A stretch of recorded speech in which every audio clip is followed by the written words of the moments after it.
नमः शिवाय। हर हर महादेव। आप सभी दर्शकों का दी इंडियन फेस्टिवल चैनल पर स्वागत है।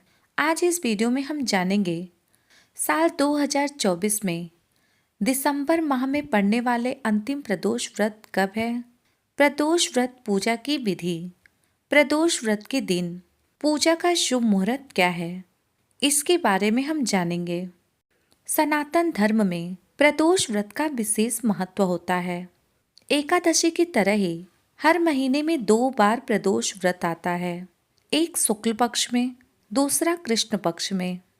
प्रदोष व्रत त्रयोदशी तिथि को रखा जाता है। त्रयोदशी तिथि भगवान शिव जी की पूजा के लिए सर्वश्रेष्ठ दिन है। प्रदोष व्रत के दिन भगवान शिव जी की पूजा प्रदोष काल के समय में की जाती है। प्रदोष काल का समय है सूर्यास्त से 45 मिनट पहले और सूर्यास्त के 45 मिनट बाद तक का समय प्रदोष काल का समय होता है। प्रदोष व्रत भगवान शिव और माता पार्वती को समर्पित है। इस व्रत को बहुत ही प्रभावशाली माना गया है। दर्शकों, अब आइए जानते हैं साल 2024 का अंतिम प्रदोष व्रत कब है। वैदिक पंचांग के अनुसार दिसंबर माह में साल 2024 का अंतिम प्रदोष व्रत 28 दिसंबर शनिवार के दिन रखा जाएगा। प्रदोष व्रत शनिवार के दिन पड़ने के कारण इसे शनि प्रदोष व्रत कहा जाएगा। इस महीने में कृष्ण पक्ष की त्रयोदशी तिथि का आरंभ 28 दिसंबर शनिवार को सुबह 2:26 पर हो रही है, जिसका समापन अगले दिन यानी कि 29 दिसंबर को सुबह 3:32 पर त्रयोदशी तिथि का समापन होगा। प्रदोष व्रत की पूजा सायंकाल में की जाती है, इसलिए प्रदोष व्रत 28 दिसंबर शनिवार को रखा जाएगा। प्रदोष व्रत का फल दिन के अनुसार प्राप्त होता है। शनि प्रदोष व्रत करने से निसंतान दंपतियों को पुत्र की प्राप्ति होती है। साथ ही जीवन में चल रहे सभी संकट दूर हो जाते हैं और घर में खुशियों का आगमन होता है। शनि प्रदोष व्रत के दिन भगवान शिव और माता पार्वती के साथ साथ शनि देव जी की भी पूजा उपासना करते हैं। कहा जाता है कि शनि प्रदोष व्रत करने से जातक को खोया हुआ मान सम्मान, पद और प्रतिष्ठा के साथ साथ राज्य और बड़े पद की प्राप्ति होती है। परिवार खुशहाल होता है। 28 दिसंबर 2024 प्रदोष व्रत की पूजा का शुभ मुहूर्त। प्रदोष व्रत के दिन प्रदोष काल में भगवान शिव के साथ साथ माता पार्वती जी की भी पूजा की जाती है।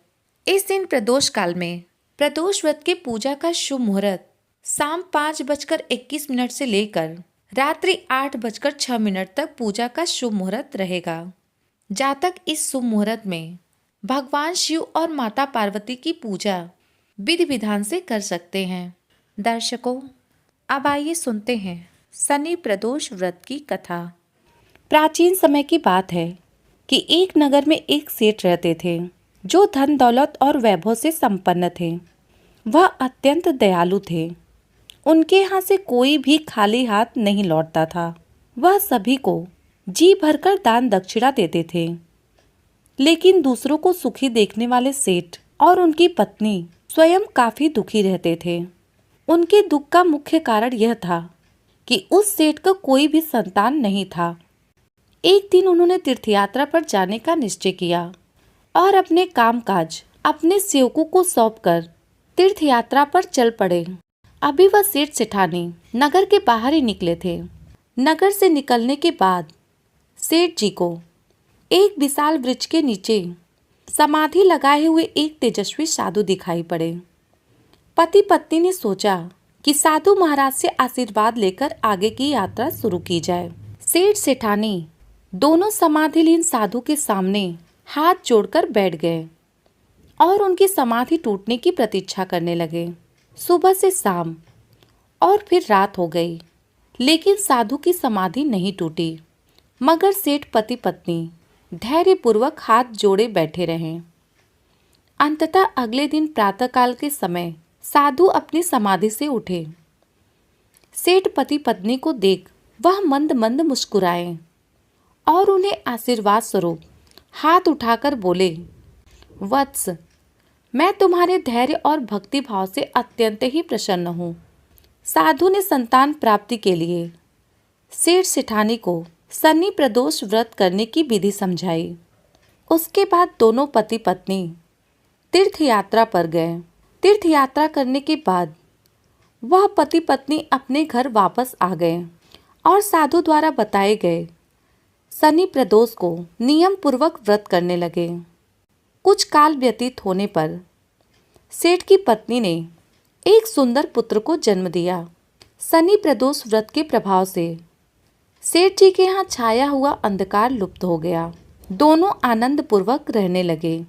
बोलो भगवान भोलेनाथ की जय। बोलो शिव शंकर भगवान की जय। बोलो पार्वती माता की जय। बोलो शनिदेव महाराज की जय। दर्शकों, यह थी शनि प्रदोष व्रत से जुड़ी कुछ महत्वपूर्ण बातें। वीडियो पसंद आई हो तो वीडियो को लाइक करें, शेयर करें। ऐसे ही वीडियो देखने के लिए इस चैनल को सब्सक्राइब करें। धन्यवाद।